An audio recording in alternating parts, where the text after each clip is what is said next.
jaalatamtootaaf kabajamtoota hordoftoota Zaaraa Intarteementii nageenyi koo lageenyi gaarreen kutee bahe kan jirtanitti qilleensa keessa qaxxaamuree isinaa qaqqabu. Gama viidiyoo dhufetti osoo hin ce'in namoonni YouTube chaanaalii ishee haarawaa taatan Diimaa Santuuqaa faamilii kiyya ta'a.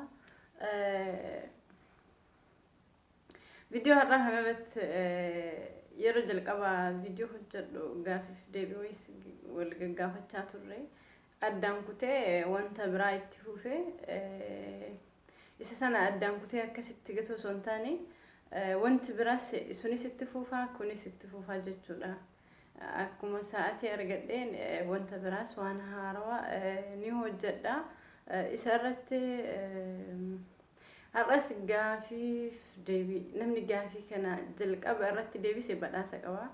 Ijoolleen jalqaba asirraa badhaafamanis jiran garuu badhaasni isaanii amma miti kan kafalamuuf jechuudha. Gaafa san surprise ta'an asirratti fidee maqaa isaanii wajjin isinii hima. Ijoollee maduraatiitu jira. Akkasuma har'as itti fufaa gaafii fi deebii hanga tokko hanga 5 isin gaafadha.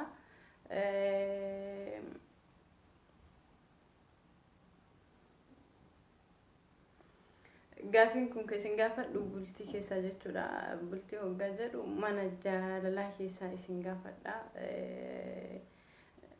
Anaafis barumsa ta'a namoota nu daawwatanii fi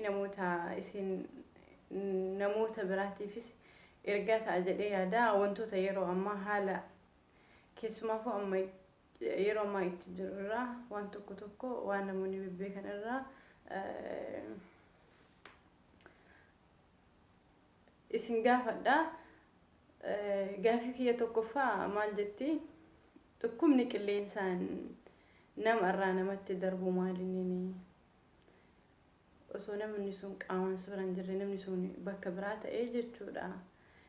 Sirra qaamaan sirraa fagoo ta'ee inni bakka biraa namni sun bakka biraa jiraate qilleensa osoo waliin argin dhukkubni qilleensaan namatti darbu maalinni? Fakkeenyaaf namni tokko ana bira taa'ee asitti qufaan jira utaalloo yookiin qufaa jechuudha. Wanti biraa nama sanarraa hafuuraan namatti darbuu danda'a. Kun immoo bakka biraatii bakkatti qaamaan osoo wal bira hin ta'in dhukkubni fagoo namatti darbu maalinni? Gaafiin koo tokko. Okay guys, gaafiin tokkoffaanii isa gaafii lammaffaa yeroo ammaatitti waa baay'eetu jira haala jireenyaa keessattuu daasboora jechuudha. Wantoota hedduutu jira waan bultii keessatti wal qabatee. Mee gaafii lammaffaa bultiin yeroo ammaa namni baay'een bultii ijaarratee bultiin sun ni diigamti. Sababa maaliitiif bultiin kun diigamti? Maaliif akka diigamtu kana sababa kanaaf diigamti jedha yaada keessaan kaaya. Anis irraa baradha. Deebii isaa garuu ani isinii deebisa. Maaliif akka hiikamtu viidiyoo biraarra isinii deebisa. Erga yaada keessan deebisee eenyu akka deebii kana deebisee maqaa keessa bu'aa miti. Kan deebii isinii deebisu yaala irratti hirmaadha. Akkuma hundi keenya iyyuu beeknu yeroo ammaa kana waa baay'eetu jira. Namoonni erga bultii ijaarratanii booda wal hiikuu waa baay'ee bakka waan lakkaa'amnetu jira. Sababa maaliitiif bultiin diigamti? Gaafii sadaffaa jireenya ijaarrachuu yookiin bultii erga godhatanii booda waan hundi keessatti irra caalaa kan waadaa nyaatu shamara moo dhiira? Gaafa bultis godhattee haa ta'u wal jaalatanis haa ta'u qilleensaanis ta'ee qaamaanis wal bira jiraatanii waadaa diiguu kan guddatu dhiira moo shamara? Yaada keessan qofa. Yoo dhiira ta'e dhiira, yoo shamara ta'e shamara. Yaa'u garuu shamara jechuun baay'ee ulfaata. Sababbiin isaa shamarri nama tokko jaallatti nama jaallatti malee namni nama biraa baay'ee hin jabeessitu irra caalaan shamara. Onni takka qabdi takkuma qabdu sanii nama tokko qofa jaallatti jechuudha. Garuu jarri dhiiraa akkasii miti. Waa baay'ee qabdanii maaliif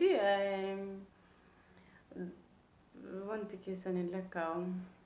Shamara irratti baay'ee hin muramu yoo jiraattis shamarri muraasa hin baay'attu tokko lama sadii jedhamti malee garuu dhiirri immoo hin baay'ata. Hundaafuu mee hin laalla kan eenyuti yaada kana kan dhiiraa ta'amoo kan shamaraa ta'aa yaada kan eenyurra akka baay'ate akka anatti fakkaate namoota birattis akkas yoo ta'e wal madaalchisee anis irraa baradhaa jechuudha isinirraa. Kanaafuu yaada keessan naa kaayaa. Okay, gaafii arfaffaa yeroo hedduu dhiironni tokko haadha manaa yookiin waan ta'e ni lama fuudhu hanga sadii garuu shari'aan akka musliimaatti hanga afurii heeyyamaa namni achi dabarsees fuudhus jira ka tokko fuudhus jira. Sababa dubartiin sun maal taateefi irratti haadha manaa fuudhanii haadha manaa yookiin masaanuu irratti dabalanii sababa ishee maal taateefi sababa bareedummaa dhabdeef moo sababa beekumsa dhabdeef moo sababa jaalalaa kennuuf dhabdee moo maalinni gaafii kana dhiironni naa deebisaa because indoomis waa gaafachuu qabaayyuu maaliif yuutuubiin kiyya kun irra caalaa shamarumaan hoogganamaa jira yeroo baay'ee shamarumaaf waa hojjechuu jira. Dhiirris as keessa qooda argachuudha qabdi wanta asirra hojjetamu jarris keessa hirmaachuu qabdi. Gaafiin kun irra caalatti isin ilaallata. Maaliif jennaan siyaasa kana isintu baadhatee deemaa ni jiru jarri dhiiraa jechuudha. Isin akkana deebistan abdii qaba. Yaa shamarri sirratti hirmaachuu qabdi sababa isheen sun maal taateef maaliif lammiifatanii maatii baay'ifachuuf moo fedha ofii guuttachuuf moo tamaal qabdu barbaaduuf kan lama fuutanii mee jarri dhiiraa nuufis hima namnis irraa barachuu qaba.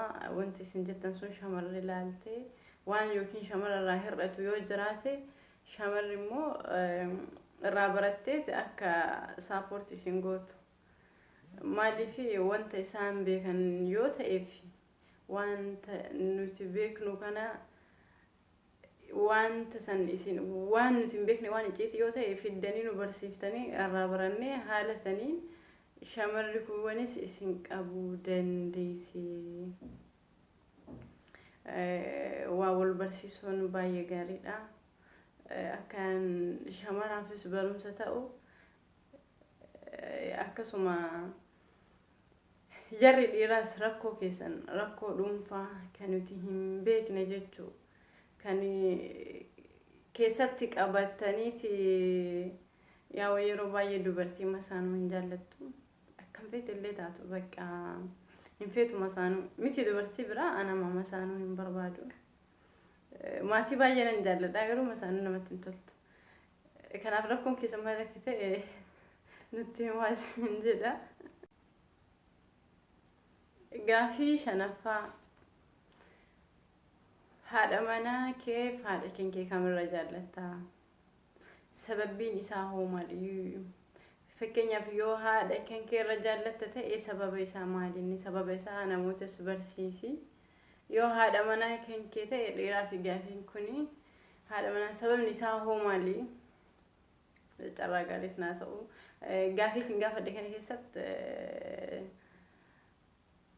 barsiisaa yookiin barsiiftuu isinitti ta'uuf osoo hin taane as keessa qoosaas yeroo dabarfadha. Qoosama kana keessa immoo barnootatu jira. Nuufis barumsa dabarsaa isiniin jechuu barbaada. Waan hordoftaniif galatooma baay'ee isin jaalladha. turtiin keessan Zara Entertainment wajjinaa ta'u hamma viidiyoo biraatii walitti dhufnuuf bakka jirtanitti naganaa ta'a bara bilisummaa gadaa quufaa isin haa taatu.